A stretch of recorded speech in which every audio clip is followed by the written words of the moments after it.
we have for tonight our first New York City debut comic. Woo! All right. I'll tell you, this guy's really funny. You're going to really enjoy him. Keep it going. Let's go. Here he comes. Herh! Come on!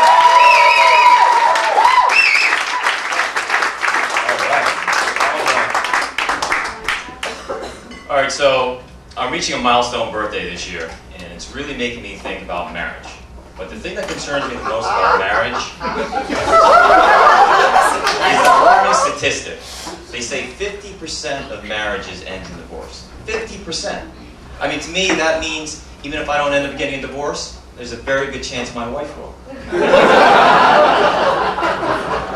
And breakups can be ugly. There's a lot of resentment, anger, bitterness, occasionally some name calling. My last girlfriend, Fat Ho. No, it's not like that. She was Chinese. That's actually her name.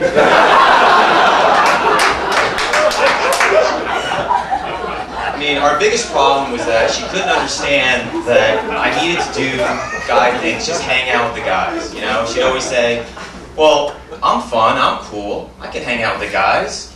She just didn't get it, so I had to explain it to her like this. I said, if you didn't have all the curves and you didn't look the way you did, chances are I wouldn't be hanging out. You know, I mean, I said, frankly, if you weren't a female, you would just be that short, overly sensitive guy who doesn't like to watch football. Right? We wouldn't be hanging out. It's the truth. And the truth is important, okay? The truth is important. Whenever my girlfriend would ask me what I did on Guys' Night Out, I'd have to tell her the truth. Now, there's a documentary version of the truth, which gives you all the full details of what I did. I find this version to be a bit harsh. There's the version of the truth that's based on a true story, and then the one I prefer, the one that's inspired by it.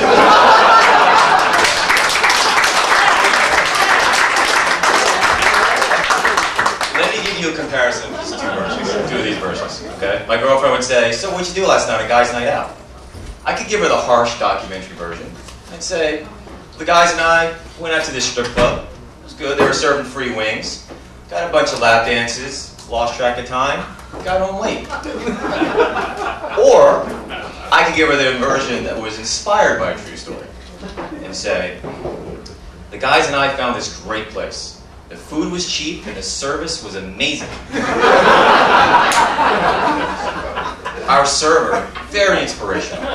She was working to pay her own way through college. And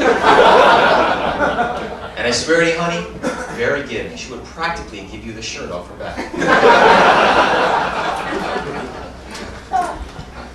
So one day I'm watching SportsCenter in the morning at 9 o'clock, 10, and 11. And they were showing highlights of Tiger Woods. They're calling him possibly the greatest golfer ever. They're also showing highlights of Hines Ward. That year, he was named the most valuable player of the Super Bowl. Now, the reason these two world-class athletes are of interest to me is because they were created out of Asian fusion. One part Asian, one part black. I'm thinking, ka-ching! So, immediately I got onto Match.com. And my search went something like this. Male, searching for female, black, over 7 feet tall. Non-smoker, enjoys long mile runs along the beach in less than 4 minutes. Loves candlelight dinners consisting of low-fat, high-protein meals.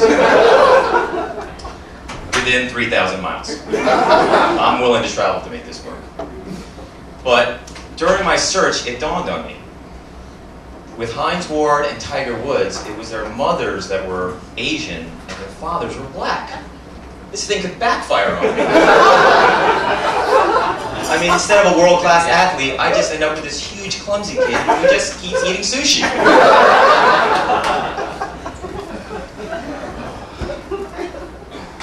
So, I have this problem. I think I'm hooked on subtitles. I'm watching a DVD with a friend of mine who loves watching movies with subtitles. And I'm thinking, no big deal, right? I'll just ignore the words.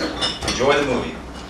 Here's the thing I quickly realized. When there are subtitles on the screen, I can't ignore the words. I have to read the words. My eyes just gravitate to the bottom of the screen. And there I am. Instead of watching the movie, I'm just reading along and looking at characters' feet. I mean, I might as well just read the book version, right? So I try to make a conscious effort to look away from the words and just watch the movie. But a funny thing happens when you try to do that. You start to question your hearing. You're like, wait, what did he say? And then you're right back down, reading the script again, looking at feet. And this can be embarrassing, because I was at a dinner party recently. We're talking about the movie Batman, which I saw on DVD. And someone says, so, what'd you think about Heath Ledger? Do you think he deserved the Oscar for the performance as the Joker? And I was like, I'm not sure about the performance, but I'm pretty sure he wore a 10.5 shoe. Hey, you guys have been great. My name's Herh.